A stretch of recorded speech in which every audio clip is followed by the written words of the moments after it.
Well, first things first, I want to thank you for viewing my hot takes video, Commentors Edition, where I view some of y'all best Avatar hot takes, and I give it a good rating and my opinion on it, if I agree with it or not. Plus, I want to do this video just to show appreciation to y'all, and also get to know y'all better and hear y'all thoughts on the series. Because in all honesty, it's not fair that y'all just hearing my perspective all the time. I want to hear what y'all got to say. And so the goal for this video is probably 200 views. Like, that's kind of like the best I'm hoping for. Like, in all honesty, I told you all before, I really don't have like super high expectations for how like my full videos do. I genuinely just do it just for the love of the game. But let's go ahead and get right to the hot takes, because I know y'all are tired of hearing me yap, yap, yap throughout this entire intro. Oh yeah, and if we hit the 200 view goal on this video, I'm going to do a core hot takes next week. The first hot take is by Who the Hell Do You Think I Am 2714. And they say that they choose Zuko and Katara way more than Aang and Katara. Yeah, they don't know me. Man, this is some bullshit! Boo this man! Like, leave those cliche enemy to lovers tropes at the door. Go over there to book talk. And then they went a little crazy and above and beyond, because they went on to say, oh, I prefer Aang and Azula. That would have went hard. And I was like, nah. And there's a good reason behind that. In case people forgot, this happened.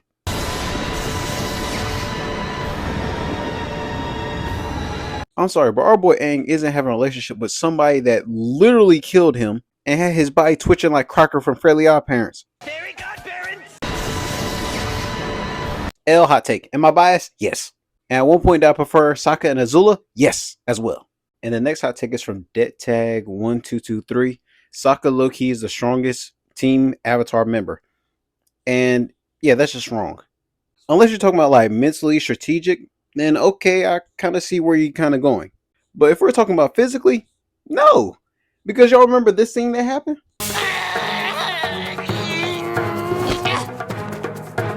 And she mushed Sokka away absolutely incredibly easy. And last time I checked, Toph is a part of Team Avatar. But if you're saying like Sokka is the most strategic, most intelligent, so heck, you could even say he's probably one of the most deadliest because of his brilliant mind and his ability to think on the fly and come up with a great plan. Like, for instance, if that was a hot take, then sure, I can get behind that because that has layers. And everybody loves layers. Layers! Onions have layers. Ogres have layers. It's a so-so hot take. And this next hot take is by Jonathan Oneida, 1948. And then they go on to say, Aang shouldn't be a competent ambassador for his culture. He is only 12. There is no way he can fully understand and much less represent the complexity of his culture. And I'm just like, oh, brother, Han over here. Want to tell us about the complexities. A simple rube from the southern tribe. What would you know of the political complexities of our life? And mind you, Aang is the last airbender. And he's also the last air nomad. And also, he's the last airbending nomad master. There is literally nobody more about the air nomad culture than Aang that's alive. And he had a very deep understanding of the culture in regards to being an air nomad at a young age at 12. He fully understood. Him being 12 or not. Who's he supposed to hand that off to? The girls in the comics that tattoo their foreheads trying to be like him? When his are real from real airbending nomad masters. Very wild hot take. Don't get me wrong, I like it, but it's very much giving Han. The next hot take is by Shane Adoyi, 1331. Avatar should showcase Zuko and the gang's relationship more thoroughly. And I can agree with that. I mean, the show in season 3 felt kind of, rushed. But in all honesty, the way they ended the show, it was good that they did it the way they did. And then, of course, in the comics, kind of sloppy-ish. Kind of sloppy-ish how you, kind of have to guess on how their relationship is. But yeah, I also think the same. They should showcase more of Zuko's and the gang's entire relationship way more thoroughly. So, great hot take. I 100% agree. And this one is by Caesar Blogs 1447. And he said he watched it 6 times, aka my short, for the viewerships. And I can't help but say, hey, thank you very much. Your viewership is very welcome. And if you're all watching this right now, go ahead and, hit that like button. That'd be cool. Oh yeah, and viewership for y'all watching my longer videos has helped my channel a lot. And I very much appreciate it. And right back to the hot takes we go. And this next one is by Clark Crimson, TF2481. Avatar Kuruk was not bad, just protected Yang Chen's legacy. which is a fact that a lot of people kind of glance over, which I am absolutely confused on where all this like Avatar Kuruk hate come from, because I always thought he did what he was supposed to do, even though he goofed off, early years, whatever, traveled the world, showing off his ability, whatever. Because in all honesty, I feel like he did his job as the Avatar, and he did what he was supposed to at the very end. He heard some trouble was going on, went to look for the problem, and said problem found him and his wife or girlfriend, or better yet, let me just say lover to cover all my tracks. But Kuruk found that problem and gave it a severe solution. And they go on to say that Yoon was fully justified for his crash out. I made a Yoon full video long ago. Y'all should definitely go check it out. It won't be a waste of time. But still, in my opinion, it's a pretty good hot take. Can't lie. And this next hot take is by Is Thrash 7810.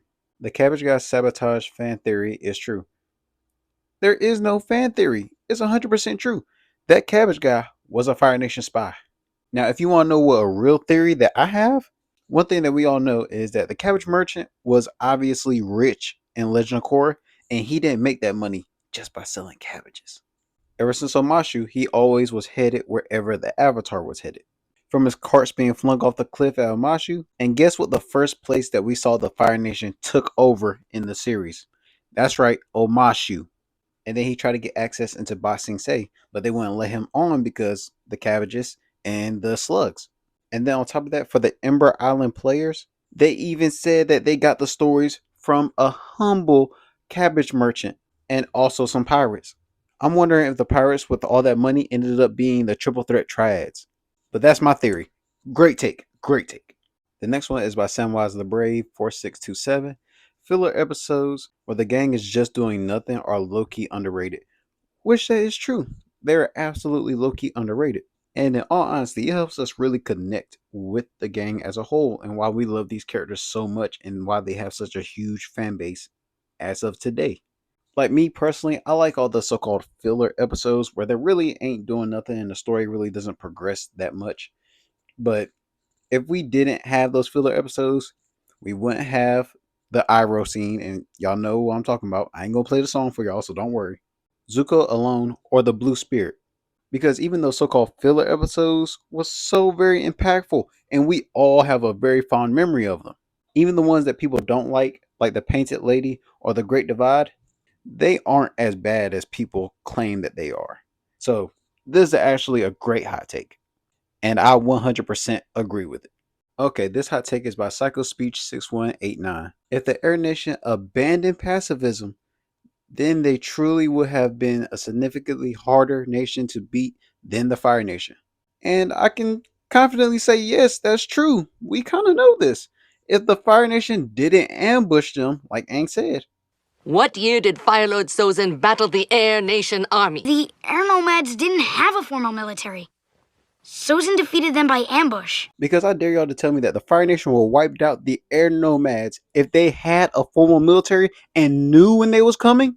Because in case people forgot how powerful those Air Nomads were, just to remind y'all of the situation where there was two airbenders, aka Janora and Opal.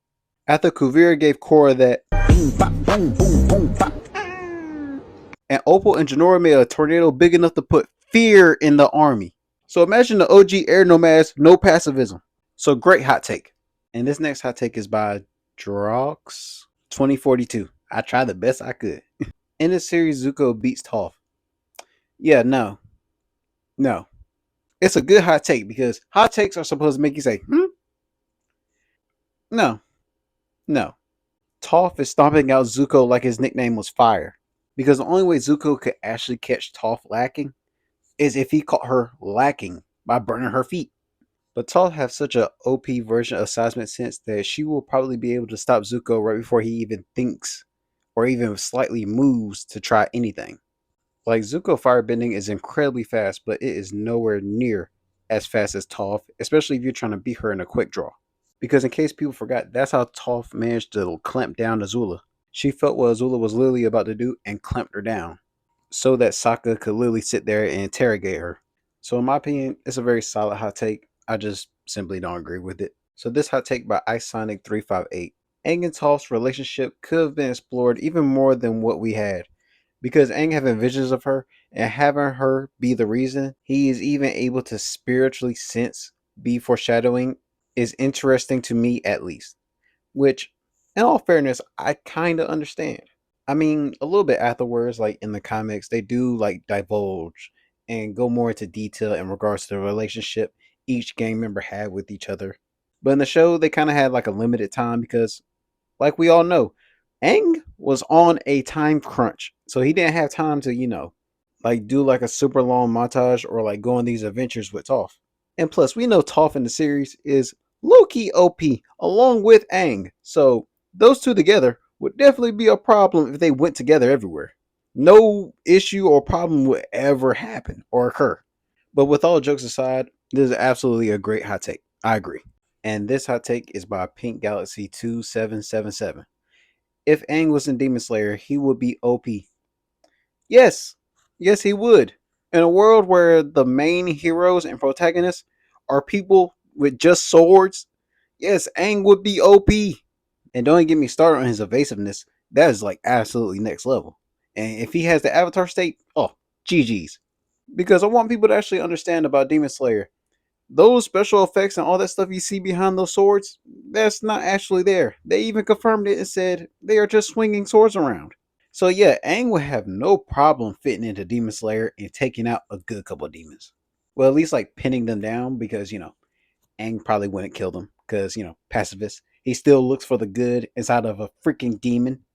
But at the end of the day, that's Aang. So, in my opinion, this is a solid hot take, and I agree with it. In this next hot take, apologies if I butcher it, Jamal Omoyale. And it states that Toph could have gone toe to toe with base Ozai without the comet. And I'm sorry, but I have to disagree. And in my opinion, it's because of one very, very important key factor. And a lot of people tend to glance over it, so it's very fair.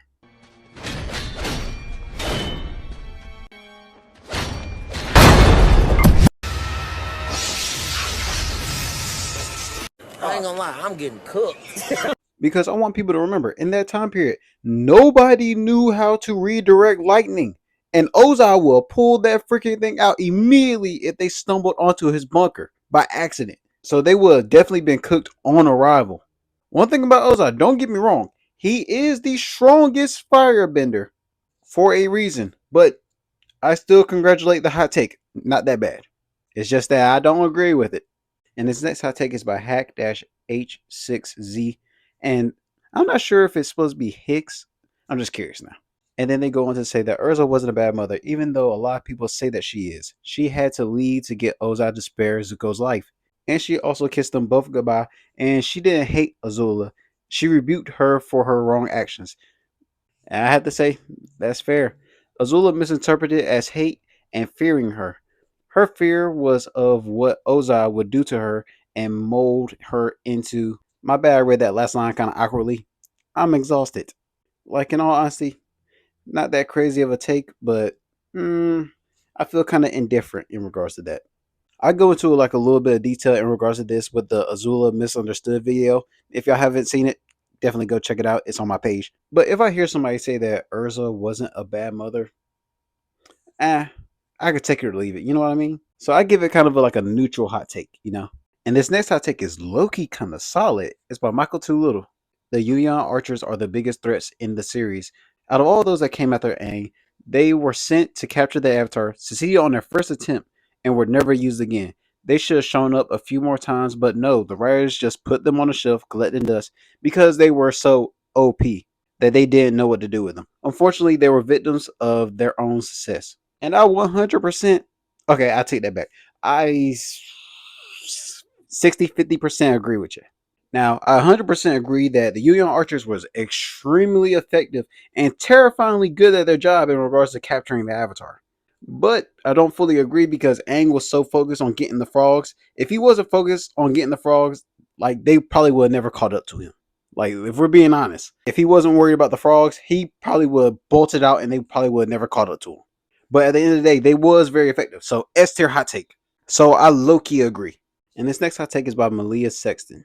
Don't know if this is a hot take, but most of the romances in Avatar Last Airbender are mid.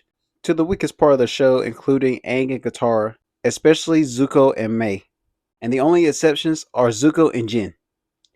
Um, See, look, I don't even have to read the rest. It's just an S tier hot take already. I'm with you all the way. As soon as you said Zuko and Jin, I'm all for it. Because I promise I don't care what anybody say. S tier couple, S tier hot take. They was truly meant to be together. Like, I'm literally shaking at how passionate I am about it. They were meant to be together. As well as Mang flirting with Aang. And a lot of people tend to not realize that the voice actor for Toph and Mang are the same person. I think Mang is the only girl I ever seen in a children's show casually say, call the girl a hoe. She literally called Katara a hoe by saying floozy. But if you call the other relationships mid, I understand. But in my opinion, solid hot take. Solid hot take. And this next hot take is by Shinkai Azuya, 950. And then they go on to say that out of all the Avatar episodes that gets praised, Zuko alone might be the best or impressive in terms of way of animation is directed. If not a word was spoken in the episode, still would have been understood. Kind of reminded me of some Samurai Jack episodes. And in all honesty, that's very fair to assume because the Zuko alone episode gave off that Lone Ranger, old school westerns, where a cowboy is just traveling alone, seeking redemption, and they stumble across a small town, and then so on and so on. AKA, it's a formula that never gets old, and it's fire. And that Samurai Jack reference is top tier. I definitely would do more Samurai Jack content on the channel. And then they go on to say, not hot take, but Ty Lee and Toph's side story would be fire, either doing a tag team and underground fighting or a circus performance together. That will also be fire. So in my opinion, very solid hot take. And the next hot take is by, I can't say the name because I don't want to butcher it badly, but I make sure that it's very clear to see. And they go on to say that Yoon absolutely washes Toph. Yeah, the grass is green. But don't get me wrong, it's a good hot take, but kind of not at the same time because people know this already. Yoon is a problem. He would genuinely kill Toph in so many different and unique ways that he would ask what type of t-shirt do you want to be put on and then proceed to splatter you and then use your blood, mix it with earth, and then paint it, spray paint, ghetto style, where it looked like it should belong in city trends. But for those of y'all that don't know who Yoon is, I made a video not that long ago. Basically speedrunning and covering his entire life story. He was a problem. Because I suggest y'all definitely check it out. It's definitely worth a watch. And the crazy thing is, in that video, I couldn't even cover all his skills because he got more abilities. But in all honesty, great hot take. And this next hot take is by Tar Pick Piano. Kuruk is severely underrated. And that's factual. And in case some of y'all haven't noticed, by the time I upload this full, video, I will probably have already uploaded a Kuruk thing. Because some of y'all don't know, I be making videos while I'm also making a whole other separate video. So I'm just making video after video back to back to back to back. So imagine if I did this for a living, aka if I had like 100% free time to focus 100% on YouTube, or heck, even got paid a little bit. Those of y'all that view my short videos and my long videos, some of y'all will know that the amount of times I will upload will put some of y'all favorite YouTubers to shame. And that's straight facts. But back to this hot take. Avatar Kuruk is severely underrated. I mean, when somebody battles Father Glowworm and also Ko, they're a problem. And one of those fights shook the fabric of the entire spirit realm. Yeah, he got it. In my opinion, absolutely great hot take. And in all honesty, this probably might be the last hot take. Jin would have been a better girlfriend and character than Mei was to Zuko. And in all honesty, yes, no question. First off, she definitely would have been a better girlfriend than freaking Mei. Let's go ahead and nick that in the butt already. And character-wise, Mei is, like her personality, pretty bland. Even in the comics, I low-key got annoyed with her a lot of the times. And she did our boy Zuko crazy dirty multiple times in front of our face, which we know for a fact Jin would never do. No. I'm heated now. I gotta show some proof and evidence behind this bullcrap. Because first things first, let's call spade a spade. Mei ain't shit.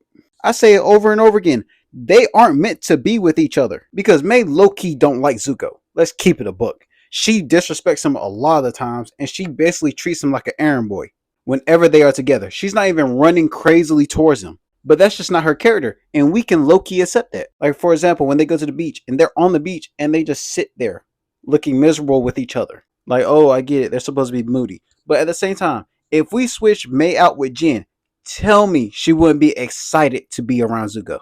She would try to talk his ear off, try to go play in the water, and all this other stuff. Or heck, even try to get to know him better. But let's go to my favorite part, the beach party scene, which pisses me off to this day when people say that May and Zuko are meant to be together. First one's here, huh? He thinks he's so great. And in that part in particular, you can play it off to Zuko just being, young, a little bit insecure. I don't have any opinion about him. I hardly know him. You like him, don't you? And I want y'all to really remember that part and just lock it, put it in the bank. She says, I hardly even know the guy. And he goes on and say, oh, do you like him, don't you? I hate to say it, but this is like when you and your shorty have a little rough patch where she has a male best friend or a guy that she hangs around with that's her type. And in all honesty, that's how Zuko feels. And I want y'all to lock in with me because I'm not done yet. And I know some of y'all are tired. And if y'all aren't, go ahead and hit that like button. But let's keep going with the beach party scene and how their relationship is when they're in a social setting. I'm bored. I know. I'm hungry. So what? And if you think our girl Jin will look Zuko in the face and say, I'm bored. No. And she sure as heck ain't saying that she's hungry because she would have got up and got food her dang self. Because even Zuko was surprised that she ate so much. She's not afraid to go get food her own dang self. And she sure as heck ain't sending Zuko to go get it. If anything, she will go get food for Zuko and bring it to him. So what? So, find me some food. Sure. Smell like bitch in here. Like I said before, May is treating Zuko like a freaking errand boy. And our boy Zuko do not deserve that, especially all the stuff he's been through while being banished. He deserves someone that actually likes him. So after that little endeavor, this happens.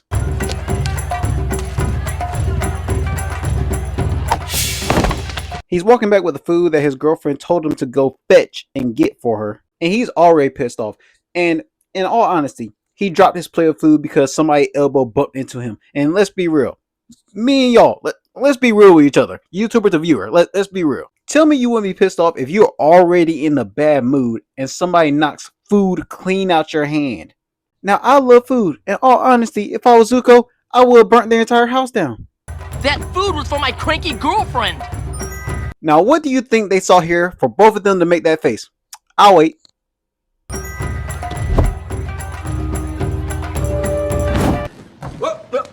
Here I come. Any opinion about him? I hardly know him. You like him, don't you? May is over here looking pretty entertained, mind you, even though she said she was bored, talking to the guy she told Zuko not to worry about.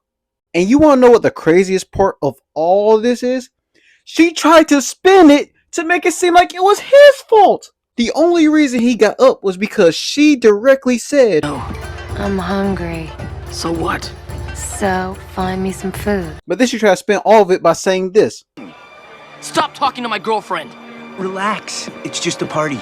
I will tell you one thing about Jin. She is incredibly shy and not super sociable. Like, she was even nervous to ask out Zuko without Uncle Iroh being there. So she sure as heck ain't entertaining nobody else that's there. She's only focused on Zuko. First off, the scenario would never happen because she would never send Zuko out to fetch food. And second, she most likely would have actually been uncomfortable and wanted Zuko to come protect her. Instead of what May does. Zuko, what is wrong with you? What's wrong with me? Temper's out of control. You blow up over every little thing. You're so impatient and hot-headed and angry. And I'm like, what? Let me tell you a little rundown about Zuko. He got burned and permanently disfigured because of parental abuse.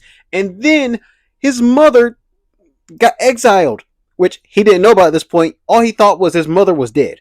And on top of that, he is exiled on a goose hunt, building that anger for 2 years straight. Oh wait, scratch that. 3 years. He was banished. He was labeled a traitor. His entire nation thought of him as a traitor, and he was ready to be killed by his country. And not just his country, other countries as well, because they hated his pure blood simply for being related to the Fire Lord. And he would have died multiple times if it wasn't for the compassion of Aang and Uncle Iroh.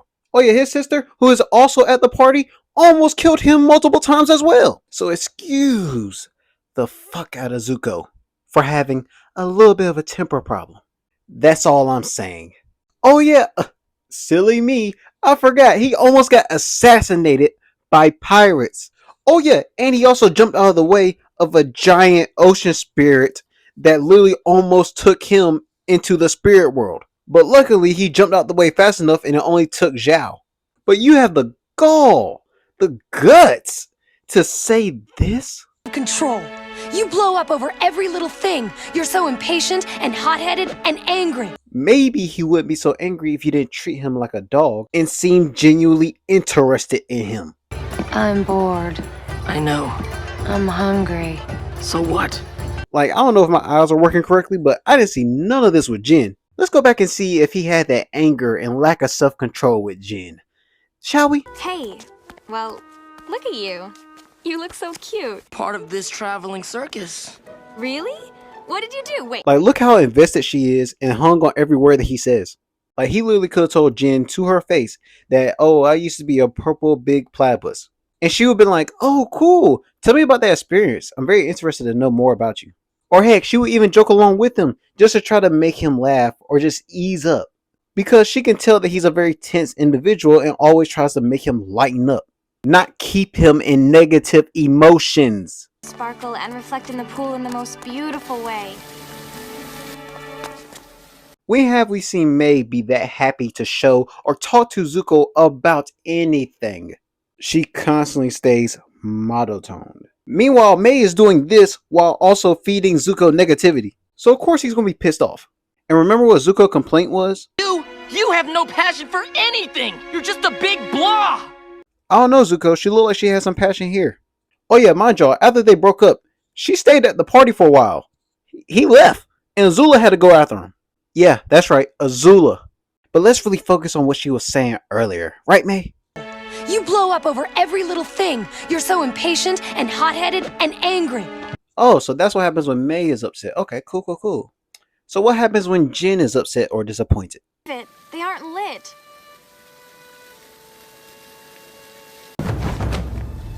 Okay, now you can look.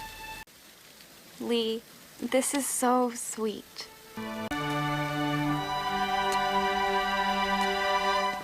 Like, it's genuinely so sad. He don't even know how to function when someone loves him the right way. He genuinely thinks it's supposed to be sadness and negativity all the time. And when somebody treats him with positivity, he gets nervous and feels uncomfortable. He thinks he deserves to be treated this way.